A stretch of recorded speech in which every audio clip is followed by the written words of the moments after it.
word best describes the father's feeling towards daughter? चलें. So the paragraph starts from here. Read out करें और उसके बाद chat box में डन लिख दें. जब आप उसको आप रीड आउट कर लें.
ओके, सो फर्स्ट क्वेश्चन हमारे पास आता है, the best title for this passage is. क्या वो आपके पास women of the 19th century की बात कर रहे हैं? Definitely no. क्या you should have been a boy? ठीक है, क्या आपको ये पैराग्राफ आपको ये एक सबक देना चाह रहा है कि आप लड़के ही होगे तो तभी आप सक्सेसफुल होगे? What do you think? मैंने आपको एक चीज कही थी कि टाइटल ऑफ द पैसेज को आपने जो है वो हमेशा कोशिश करने के पहली और लास्ट लाइन के अंदर हो, बट मैंने एक लफ्ज, एक लाइन आपको एक्स्ट्रा भी बोली थी साथ में। एंड दैट लाइन वाज कि आपने अपने टोन ऑफ द पैसेज या पर्पस ऑफ द पैसेज को माइंड में रखते हुए आपने ये चीज बताना है कि आपका बेस्ट टाइटल क्या है। तो व्हाट डू यू थिंक कि वो आपको क्या, ये सारा पैराग्राफ बता के वो आपको क्या तमहीद मांग रहा है? कि आपके पास स्ट्रगल फॉर सक्सेस, कि अगर आप लड़के हैं लड़की हैं, आप अगर मेहनत करते हैं तो आप सक्सेसफुल हो सकते हैं। The tone of this passage is best stated as humorous, humorous, furious, sorrowful या indignant.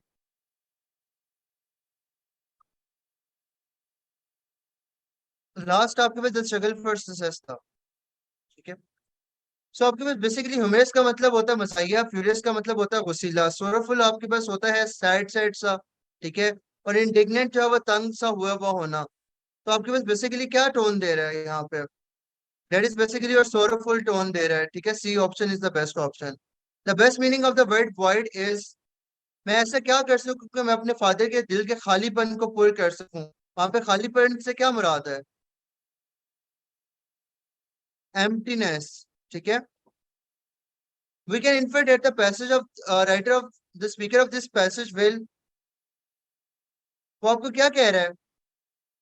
become angry, depressed and withdrawn, go to Greece and study its culture। वो मर गया था उसका भाई कॉलेज जाने से, तो आप कॉलेज ही ना जाओ। या फिर continue to struggle to be seen as equal to man. Best option यहाँ पे आपके पास आ जाएगी डी ऑप्शन। और अब मैं अगर आपको एक बात कहूं कि आपका ए ऑप्शन आपको तंग कर रहा था ना, अगर आपने वो छोड़ दिया होता और आप ये तीसरा ऑप्शन आप चेक करते, तो क्या आपको कंफर्म ना हो जाता कि आपके पास पहले टाइटल क्या होना चाहिए? ठीक है, तो इसीलिए मैं आपको हमेशा कहता हूँ कि आपसे जो क्वेश्चन ना सॉल्व हो रहा हो, जो तंग कर रहा हो, उसको छोड़ दो, बाकी सॉल्व करो और फिर वापस उसके ऊपर आओ। Which word best describes the father's feeling towards his daughter? Warm, scornful, reproachful, irritated.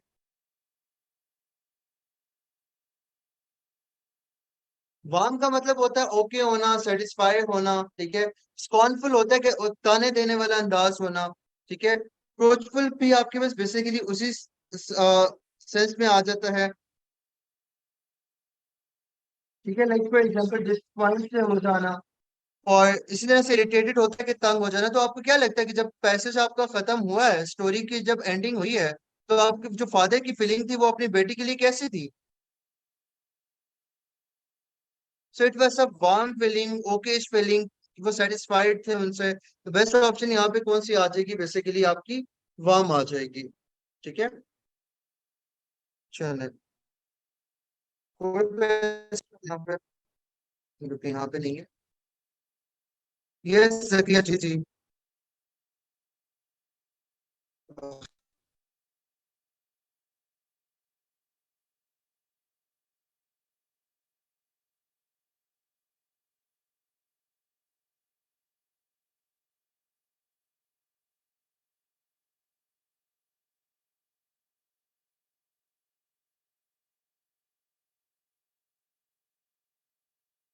एक मिनट रुकिए please.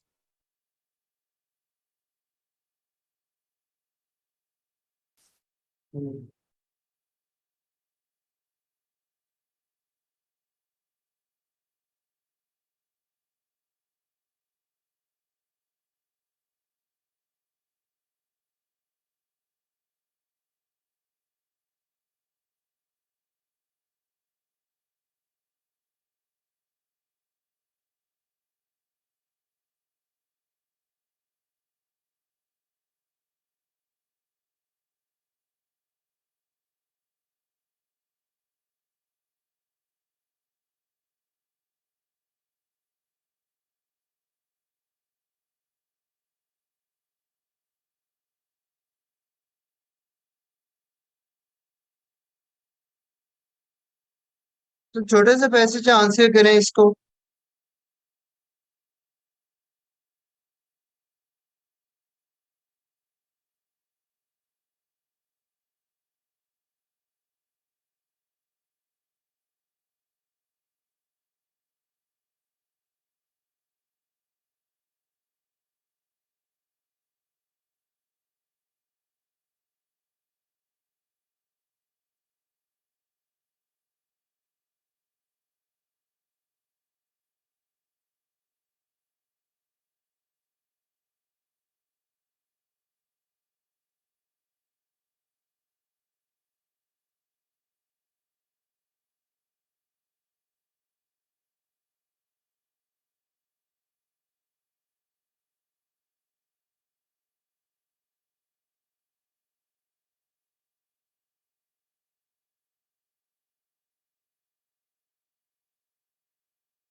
Okay, just so if she struggled to be seen as equal to men, then why shouldn't be title be you should have been a boy?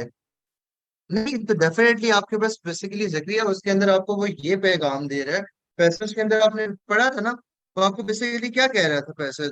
Passage आपको ये कह रहा है कि आप मेहनत करें, आप इतनी मेहनत करें कि आपको, क्योंकि देखिए उसमें बेसिकली क्या चीज थी, तो उसका भाई जो था वो मर गया था। ठीक है, वो अगर मेहनत ना करती, वो अपने आप को उसने प्रूव किया कि वो इक्वल है उसके। बट द थिंग इज कि आपके पास बेसिकली जो, हाँ जी, उस एक मिनट इसका क्वेश्चन का आंसर। यार शुजा, मैं आपको कॉल कर लेना यार इसके बाद, ठीक है, क्लास में मुश्किल हो रहा है, मैं आपको बोल रहा पीछे से मैं आपको बाद में बताता हूँ। एयर यूनिवर्सिटी के एडमिशन से रिलेटेड बाद में बताता हूँ। अच्छा जी, सो बेसिकली यहाँ पे आपके पास वो कह रहे हैं, पहला क्वेश्चन है व्हाट इज ब्यूरोक्रेसी। ठीक है, ब्यूरोक्रेसी आपके पास होती क्या है। तो ब्यूरोक्रेसी में अगर हम बात करते हैं, आपके पास पहली ही ऑप्शन हमारा करेक्ट आंसर आ जाता है। अ सिस्टम ऑफ गवर्नमेंट और organization in which important decisions are made by elected representatives. ठीक है, तो आपके पास this is basically known as your bureaucracy. Next दो क्वेश्चन है, जल्दी से आंसर करें।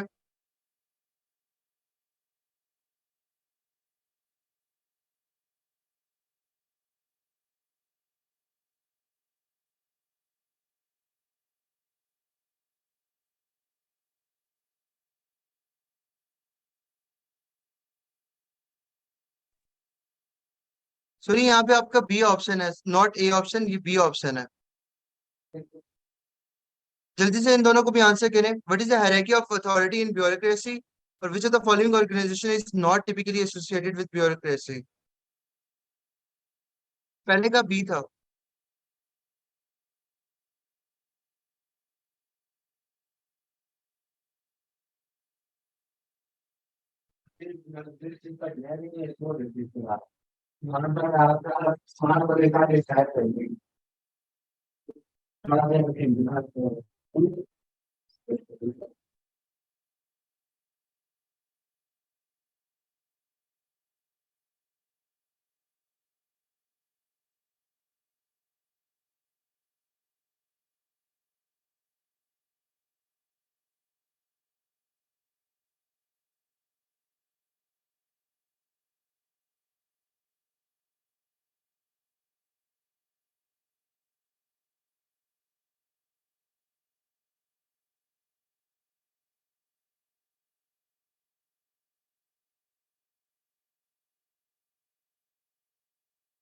सो पहला क्वेश्चन आता है, what is the hierarchy of organisation in a bureaucracy? तो आपके पास बेस्ट ऑप्शन कौन सी आ जाएगी?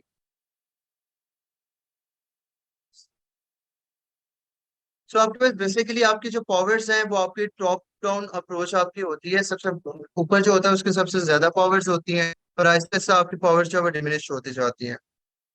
विच of the following organisation is not typically associated with bureaucracy? तो बेसिकली आपके जो छोटे मोटे बिजनेसेस होते हैं ना, जो उनको बेसिकली ब्यूरोक्रेसी से कोई फर्क नहीं पड़ता है। ठीक है। बाकी आपके पास गवर्नमेंटल एजेंसीज हैं, आपकी लार्ज कॉर्पोरेशन है या नॉन प्रॉफिट ऑर्गेनाइजेशंस हैं, उनको आपको फर्क पड़ता है। पहले इसका सी था और इसका आपके पास बेसिकली ए आ जाएगा। Which is one criticism of bureaucracy?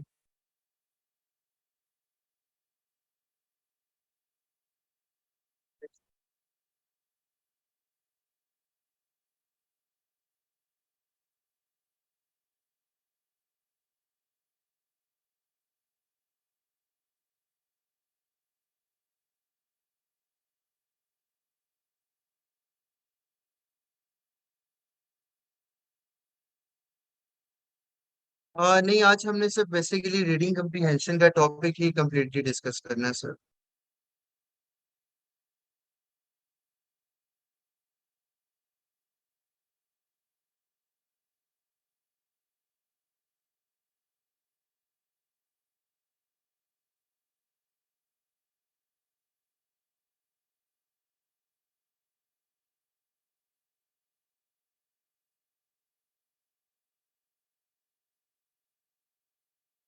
तो बेसिकली अगली जो चीज आती है वो कह रहे हैं which is one criticism of bureaucracy. तो आपके पास इनमें से कौन सा आपके पास ब्यूरोक्रेसी का क्रिटिसिज्म है?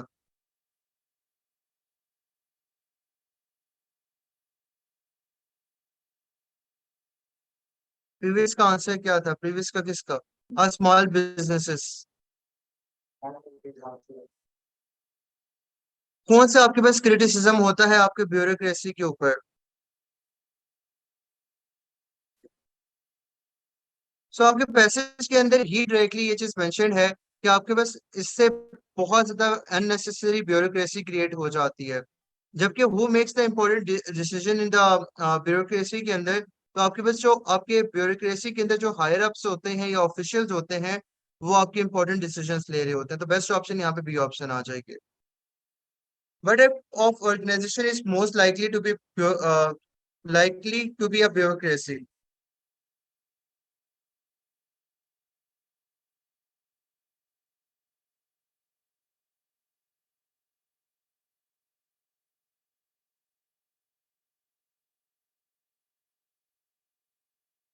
So the best option here is a government agency। ठीक है, तो बी ऑप्शन हमारे पास यहाँ पे बेस्ट ऑप्शन आ जाएगी कि आपके पास आपकी जो करेक्ट आंसर है वो आपके पास आपकी बी ऑप्शन है। सो सेम वे के अंदर आपके पास डेमोक्रेसी के ऊपर भी आपकी क्वेश्चनिंग की जाती है सर, प्रीवियस क्लास में एवरेज वाला टॉपिक।